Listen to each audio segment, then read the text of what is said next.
ಇನ್ನು ರಾಜ್ಯ ಕಾಂಗ್ರೆಸ್ನಲ್ಲಿ ಕ್ಷಿಪ್ರ ರಾಜಕೀಯ ಬೆಳವಣಿಗೆ. ಇಂದು ಸಂಜೆ ಖರ್ಗೆ ನಿವಾಸದಲ್ಲಿ ಭೇಟಿಯಾಗಲಿದ್ದಾರೆ ಸಿಎಂ ಸಿದ್ದರಾಮಯ್ಯ. ರಾಜ್ಯ ಕಾಂಗ್ರೆಸ್ನಲ್ಲಿ ಒಂದಷ್ಟು ಬೆಳವಣಿಗೆ ಆಗ್ತಾ ಇದೆ. ನವೆಂಬರ್ 20ರ ನಂತರ ಆಗ್ತಿರುವಂತಹ ಬೆಳವಣಿಗೆಗಳಿವು. ಇಂದು ಸಂಜೆ ಖರ್ಗೆ ನಿವಾಸದಲ್ಲಿ ಸಿಎಂ ಸಿದ್ದರಾಮಯ್ಯ ಭೇಟಿಯಾಗಲಿದ್ದಾರೆ. ಸದಾಶಿವನಗರದ ಖರ್ಗೆ ನಿವಾಸದಲ್ಲಿ ಭೇಟಿಯಾಗಲಿದ್ದಾರೆ ಸಿಎಂ. ತೀವ್ರ ಕುತೂಹಲ ಕೆರಳಿಸಿದಂತ ಖರ್ಗೆ ಸಿದ್ದರಾಮಯ್ಯ ಭೇಟಿ, ನಾಯಕತ್ವ ಬದಲಾವಣೆ, ಸಂಪುಟ ಪುನರಚನೆ ಚರ್ಚೆ ನಡುವೆ ಇಬ್ಬರ ಭೇಟಿ ಬಹಳ ಕುತೂಹಲ ಮೂಡಿಸ್ತಾ ಇದೆ. ಈಗಾಗಲೇ ದೆಹಲಿಯಲ್ಲಿ ಒಮ್ಮೆ ಭೇಟಿಯಾಗಿದ್ರು. ಅದಾದ ನಂತರ ಹೈಕಮಾಂಡ್ ತೀರ್ಮಾನದ ಬಗ್ಗೆ ಸುಳಿವು ಕೊಡಬಹುದು ಮಲ್ಲಿಕಾರ್ಜುನ ಖರ್ಗೆ. ಸಚಿವ ಸಂಪುಟ ಪುನರಚನೆಗೆ ಪಟ್ಟು ಹಿಡಿದಿರುವಂತಹ ಸಿದ್ದರಾಮಯ್ಯ, ಇನ್ನೊಂದು ಕಡೆ ನಾಯಕತ್ವ ಬದಲಾವಣೆಗೆ DCM DK ಅವರ ಬಣ ಈಗ ಪಟ್ಟು ಹಿಡಿದಿದೆ. ಸೊ ಹಾಗಾಗಿ ಖರ್ಗೆ ಹೈಕಮಾಂಡ್ನ ಯಾವ ಮೆಸೇಜನ್ನು ತಂದು ಇಲ್ಲಿ ತಿಳಿಸ್ತಾರೆ ಏನೋ ಕಾದು ನೋಡಬೇಕಾಗಿದೆ. ಇಂದು ಸಂಜೆ ಖರ್ಗೆ ಸಿದ್ದರಾಮಯ್ಯ ಭೇಟಿ ಪಕ್ಕ. ಸಂಜೆ ಮಲ್ಲಿಕಾರ್ಜುನ ಖರ್ಗೆ ಅವ್ರನ್ನ ಭೇಟಿ ಆಗ್ತೀನಿ.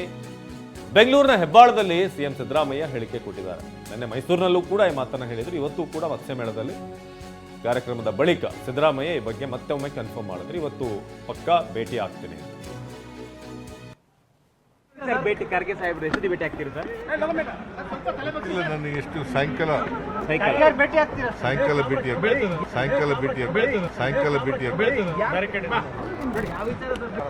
ಸರ್ ಭೇಟಿ ಖರ್ಗೆ ಸಾಹೇಬ್ರು ಎಷ್ಟು ಭೇಟಿ ಆಗ್ತೀರಿ ಸರ್?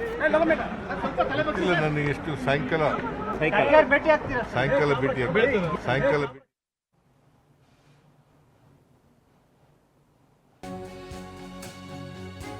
ಇಷ್ಟೆಲ್ಲ ಬೆಳವಣಿಗೆ ನಡುವೆ ಸಿಎಂ ಹಾಗೆ DCM ಮುಖಾಮುಖಿಯಾಗಿದ್ದಾರೆ. ಮತ್ಸ್ಯಮೇಳ ಕಾರ್ಯಕ್ರಮ ನಡೆಯಿತು. ಈ ಕಾರ್ಯಕ್ರಮದಲ್ಲಿ ಇಬ್ರು ಕೂಡ ಭಾಗಿಯಾಗಿದ್ರು. ಜೊತೆಗೆ ವೇದಿಕೆ ಮೇಲೆ ಅಕ್ಕಪಕ್ಕನೆ ಕೂತ್ಕೊಂಡ್ರು ಸಿಎಂ ಹಾಗೆ DCM. ಗುಸುಗುಸು ಚರ್ಚೆ ಕೂಡ ಆಯ್ತು. ಬೆಂಗಳೂರಿನಲ್ಲಿ ಇವತ್ತು ಮತ್ಸ್ಯಮೇಳ ನಡೀತಾ ಇತ್ತು.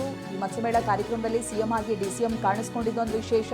ಜೊತೆಯಾಗಿ ವಿಶೇಷ ಅಂತ ಹೇಳಿದ್ರೆ ಈಗ ರಾಜ್ಯದಲ್ಲಿ ಆಗ್ತಾ ಇರುವಂತಹ ರಾಜಕೀಯ ಬೆಳವಣಿಗೆಯನ್ನ ಗಮನಿಸಿದಾಗ ಸಿಎಂ DCM ಜೊತೆ ಕೂರೋದು, ಗುಸುಗುಸು ಮಾತನಾಡೋದು ಇವೆಲ್ಲವೂ ಕೂಡ ವಿಶೇಷವಾಗಿ ಕಾಣುತ್ತೆ.